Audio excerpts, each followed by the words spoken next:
I think next up is Mike Teke's favorite promotional slot. Come now, Andy. Let's talk about the Untalkable.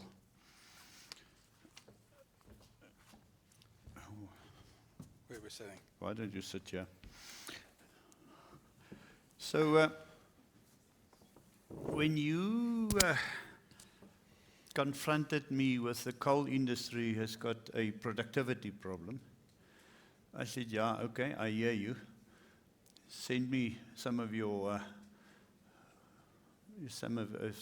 conclusions, some of your slides, some of your data. I then looked at it and I thought, yeah, geez, I'm cynical. I asked the Minerals Council to generate a set of data, slightly different, same trend. So you are coming here to a bunch of coal miners and tell them you're screwing up big time, and you're not going to be allowed to say, and by the way, I've got a product to solve your problem. So that's not what we're here for. We're here to talk about the industry, such an underpin industry. Do we have a productivity problem in the coal industry? Yes, we do. You can tell us who you are and so on, but be brief on that. We are here to talk about productivity. Yeah, well, first of all, it's not me saying you've got a problem. It's me saying we've got a problem in the mining industry. I'm a career miner. I've been in mining operations for the bigger portion of my life. I've run mines in South Africa, copper, in Australia, industrial minerals and iron ore, and the US in coal. And I'm very proud of this industry. I love this industry, and we do many great things. But I'm also, having lived within it, I'm very aware of some of the dysfunctionality that sometimes when we are, as senior people, senior leaders in mines, they obviously are talking up what a great thing we do, but there is, if you've worked in mining, there's a lot of dysfunctionality. And the latter part of my career, and certainly the last 15 years or so, I've got into independent consulting and then set up our consulting business, NextGenOpX, Next Generation Operating Platform, really looking at what can we do better in terms of the way we set up our operations to be efficient and effective. So that's my background, and that's the sort of context to this. Part of that, I've been well aware, and anyone in the mining industry will be well aware, that there's a declining productivity problem. That's an anecdotal view. I've asked you to share the slide. Have you loaded the one slide on productivity? Yeah, it should be, if you want to put it up. Can we just show the one slide? And this is the one where when I looked at this, I thought, okay, no, I don't believe it. And then I didn't ask ChatGPT, I asked the Minerals Council for their view. Okay, but please. It's a really brutal picture. As I said, I've been aware that productivity across the mining industry is declining. In preparation for this session, I did a bit of a deep dive into the South African coal mining industry in particular, and this is what came out. It's a synthesis. If you look at the bottom right, it's the beauty of AI. You can actually create a synthesis of a lot of information out there from esteemed analyses, which are all looking at different periods in different ways. And this is what came out. And it's probably somewhat intuitive.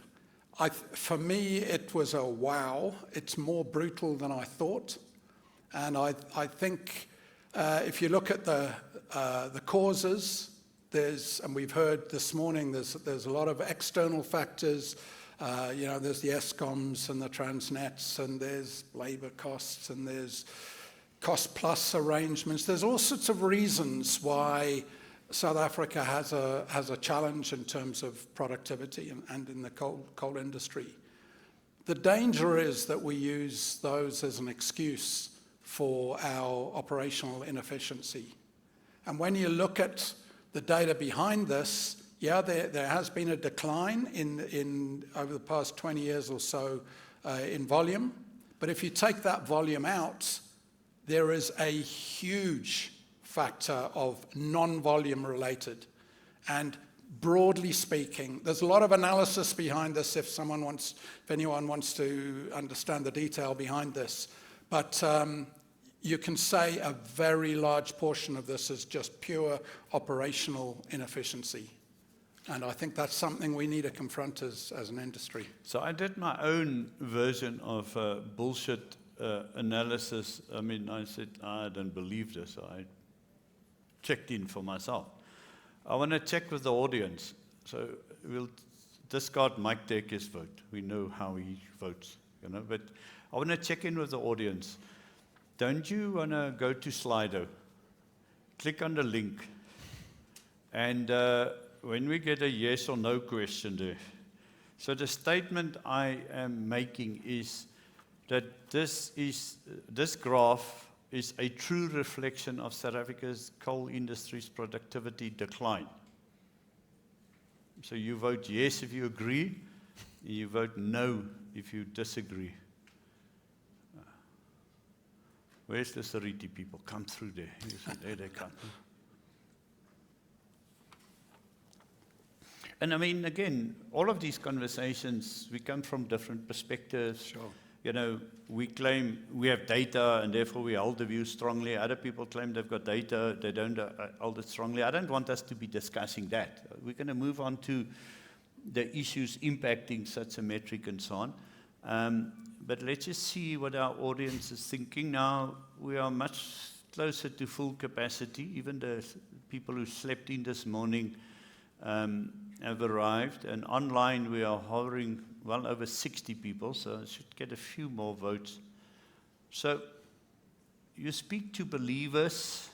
You speak to people who say they do believe that as South Africa, we've got a declining productivity problem in coal mining, just as a start.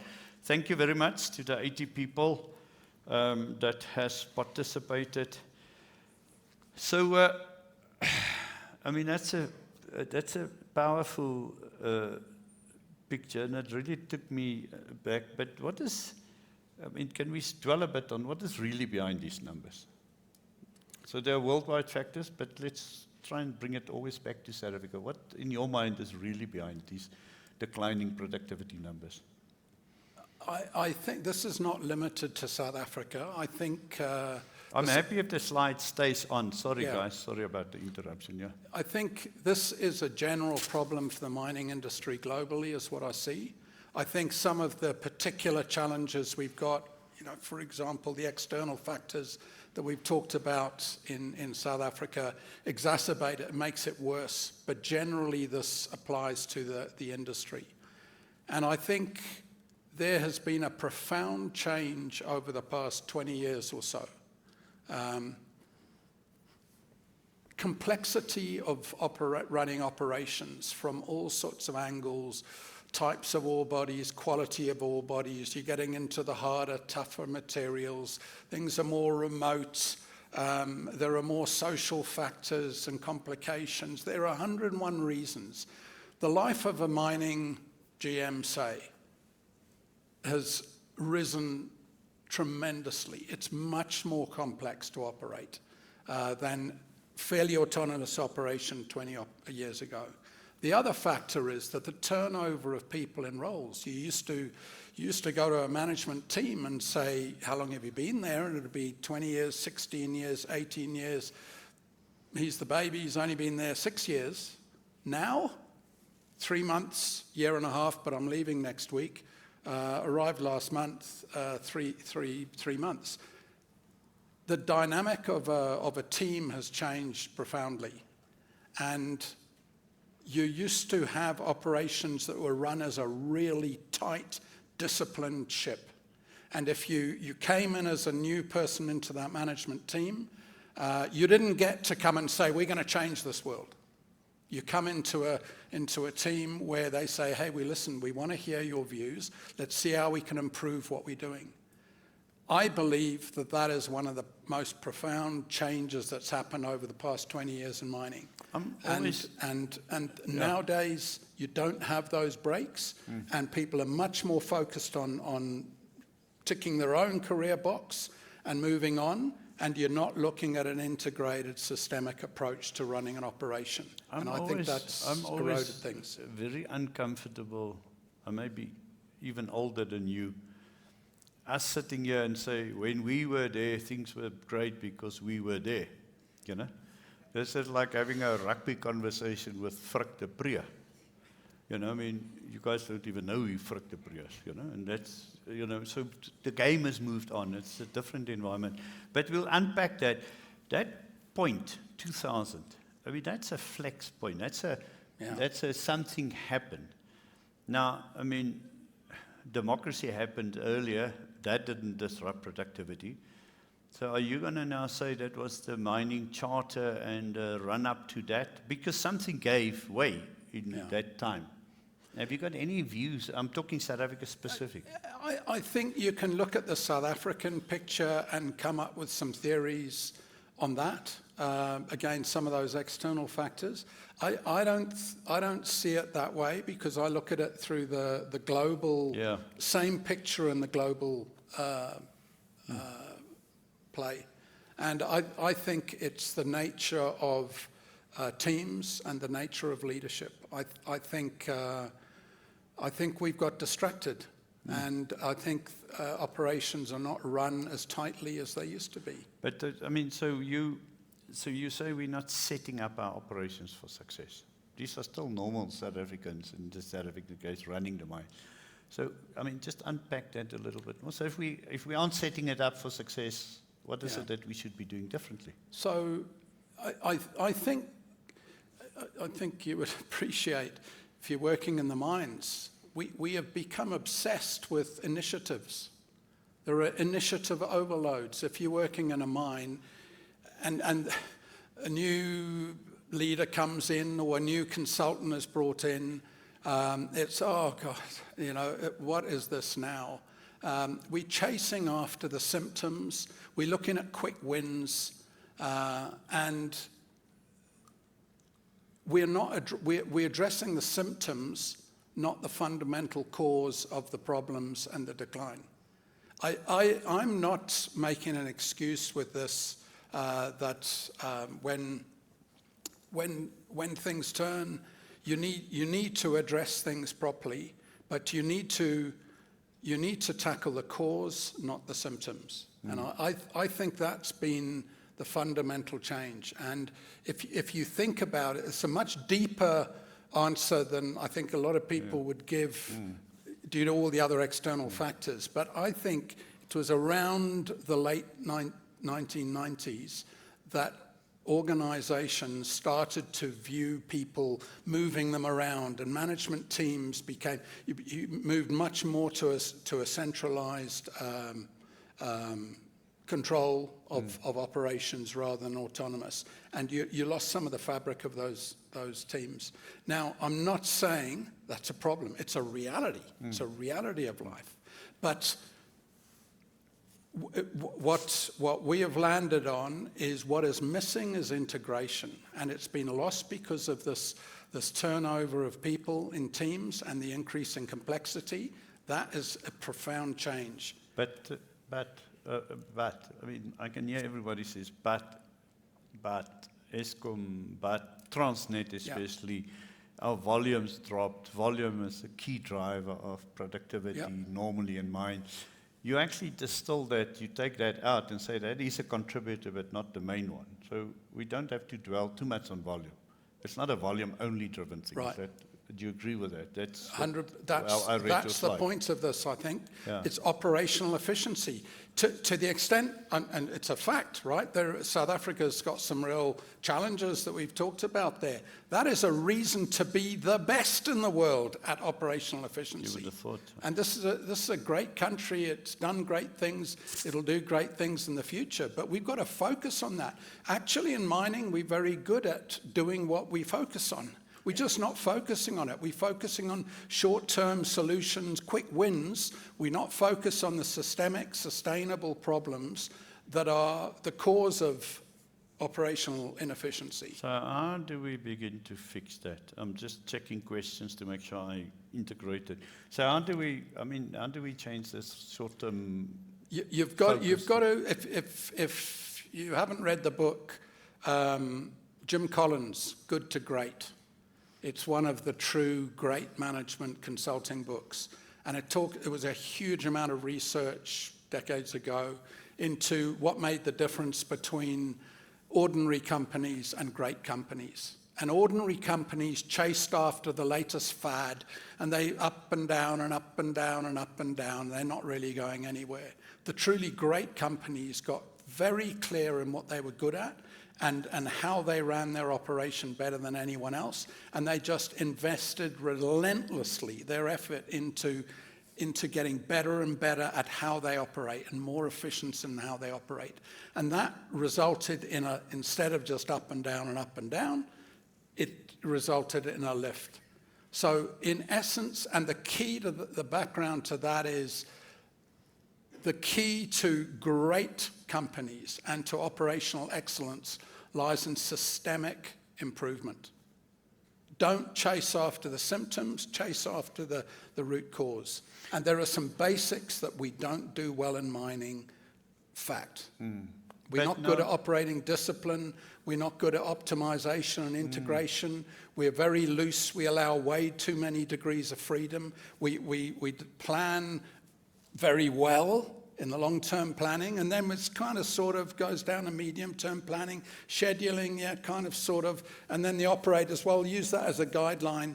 We need to turn mining much more into a tight, disciplined operation, especially with the turnover of people that we have now. I would hate to be a young graduate engineer in that mine that you're designing. You're actually looking for robots, man.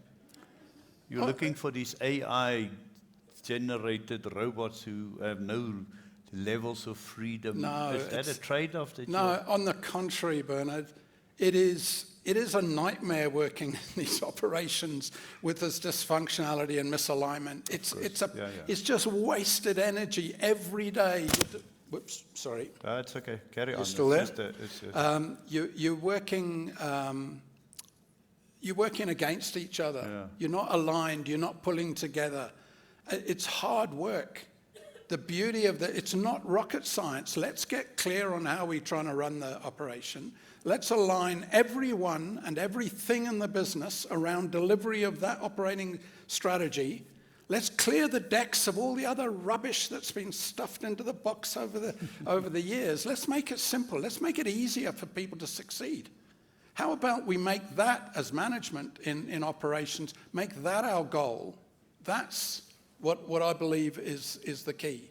Don't chase after, well, we need more tons. Yeah. You know, one of the problems is our primary metric is tons.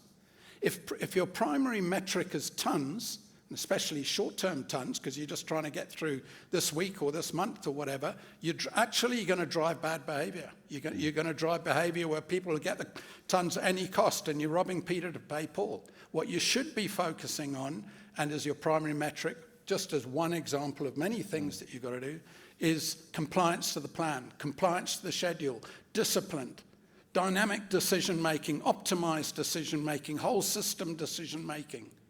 Set yourself up. Focus your operation on setting that up well. You're making it easier for your people to do their jobs. At least your tons in coal mining are all coal. I grew up in gold, and we chased tons, and it sometimes didn't contain gold. I mean, so that's how mad the tons obsession can be. What did strike me looking at that graph, and even the one that I didn't generated, is I don't see the typical cycles of commodity prices. Yeah. Where I come from, even in platinum, which I'm slightly more exposed to, there are boom times and bust times. Yeah. And in boom times, we make money, and we remember some of the things we should do, and we, renew our fleet. And in bust times, we just survive. And I mean, so normally any such a graph, you can almost see the economic trends. But the graph you generate is a steady decline despite coal prices. I haven't had the chance to dive into that aspect on the coal in South Africa. But on a global level, yeah. if you look at productivity, it's a similar shape to the boom bust. To the boom bust. Yeah. And when prices are high when prices are low, which was up until sort of 2000, people are efficient and they're in there and they focus. That's why I say we're very good at doing what we focus on, right? So then people get more and more efficient. Then suddenly the prices get good and caution is thrown to the wind. You buy equipment and you know, productivity is not an issue and your efficiency goes down and you end up wasting stuff. And we are terrible as a mining industry at following price curves. It's probably, yes, it's a natural thing, but we've got to be smarter than that. Yeah. Again, it comes back to invest in being efficient. We've heard about the importance to the nation. You know, why is this, can I just expand, why is this issue so important? Well, first of all, there's a trend there that is horrific. There's a value opportunity, and you could say that's heading for a train smash. There's a political imperative to reduce costs for the nation and electricity prices and so on. There's a value to businesses that this declining productivity is it's inefficiency, it's wasted money. But there's another driver, which Vuslat was kind of alluding to or talking about. We're seeing this, again, general industry globally, not just coal here, decline in productivity. It's sliding back for the reasons I've said. In the face of this exponential increase in technology. I mean, we are, as Vuslat was saying, we're coming into we're in the process of a revolution.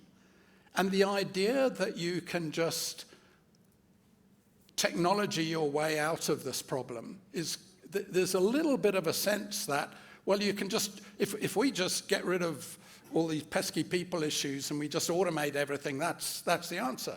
Well, at the moment, if that's the answer, we're going to automate rubbish. We need to clean up the way we operate to become better and more efficient. Then you automate and digitize that, you're going somewhere. So don't digitize your rubbish. Yeah. I want to steal a few minutes of tea time to get to some of the questions, because I think the questions are beautifully framed as questions, but they sound like excuses to me. So let me put the questions to you, but brief answers. Don't you think we can explain the reduction as a result of declining resources? The sweet, easy coals mined out, only the more difficult stuff's left behind. 100%. It's a big factor. It's one of many things. Absolutely. But again, there are reasons, right? There are reasons for this. We've just got to do, but we're focusing on the wrong things. We've got to focus on improving the way we set up our operations and our people for success. We've got to make it easier for our people to succeed. We don't do that. We focus on the symptoms and we're chasing after stuff and we confuse our teams. There's a question about your definition of the coal industry. Did you include transport to the destination as part of the metric? I mean, when you say it's declining, I think this goes back to, did you include the Transnet impact into the declining efficiency? I think this was coal production. The transport affects the volume, constrains the volume, so therefore it's a huge factor. How much does South African mining and labour laws contribute to the decline in productivity? You can see we are asking you to give us reasons for why we look so bad. Salaries, did you say? No, South African mining and labour laws contribute. Yeah, I mean, it's a regulatory problem. It's a factor, and if you're interested, please contact me. There's all this detail behind. I didn't want to show you 6 slides here. So we can make it available if you want to. We can make that available, yeah. We'll make it available, the But absolutely, that's one of the factors as well, you know, investment in new mines. But, you know, overseas, you've got similar constraints. Maybe South Africa's more open, what we've heard, to coal mining than other nations. So there are reasons, but that's just more reason to become the best in the world at operational efficiency, and we're not doing that. And that is the challenge. The post-COVID, during COVID, we had to go online. We hated it. we kept the online platform going because it enables us to get mine managers who can hardly afford to come and sit in Joburg for a day, sit at their desk, and hopefully tune into some of these conversations. So that is your challenge to the coal mine managers, is sort out your efficiency underground today. Yeah, I mean, in essence, I think if you compare to 20, 30 years ago... Yeah, but they can't. They're 30 years old. No, but I'm saying the need for today. Yeah. Integration, alignment, tight operation discipline used to happen naturally with tight, stable teams and a less disruptive external environment. Now we've got this lot of stuff going on externally. We've got a lot of turnover. That just means we have to systematize what used to happen naturally. We can't change all those other things. They are a reality. We need to do a better job of systematizing how we run our operations. So what percentage of that mine manager who's about to switch off from this call now, what percentage of his time should he then spend there on systemizing his efficiency versus all this other noise? Is that the balancing problem that's wrong there? Yeah, don't chase the symptoms, don't chase the quick wins. I mean, you need to address short term, but invest in setting your operation. It's a no-brainer stuff. You know, it's no-brainer stuff to say, get clear on how you want to run your operation, hardwire that into aligning everyone and everything in the business. And there you've got to look at, it's not just big stick, loud voice, you've got to look at your management process, your transparency of information, your collaborative environment, your integrated systems, your organizational architecture. You don't fix it with an org change. You don't fix it with a just get out there and do it. You need to set it up, make it easier for your people to succeed. And we generally, as an industry, don't do that. And it's dumb. You should do it. Make it easier for your teams to succeed. It is and dumb. There's ways of doing that. It's dumb. We should be doing it. We should be making it easier. Agree or disagree, I thought it's time we challenge ourselves to have a conversation about our internal ability to be world-class. You did that well. You may not have made many friends yet, but thank you. Life's not a popularity contest. Thank you very much. Ladies, gentlemen, let's go for some tea. Thank you, Andy. Those slides will be loaded as under link of this session. As you know, by tomorrow it will be available. Thank you very much.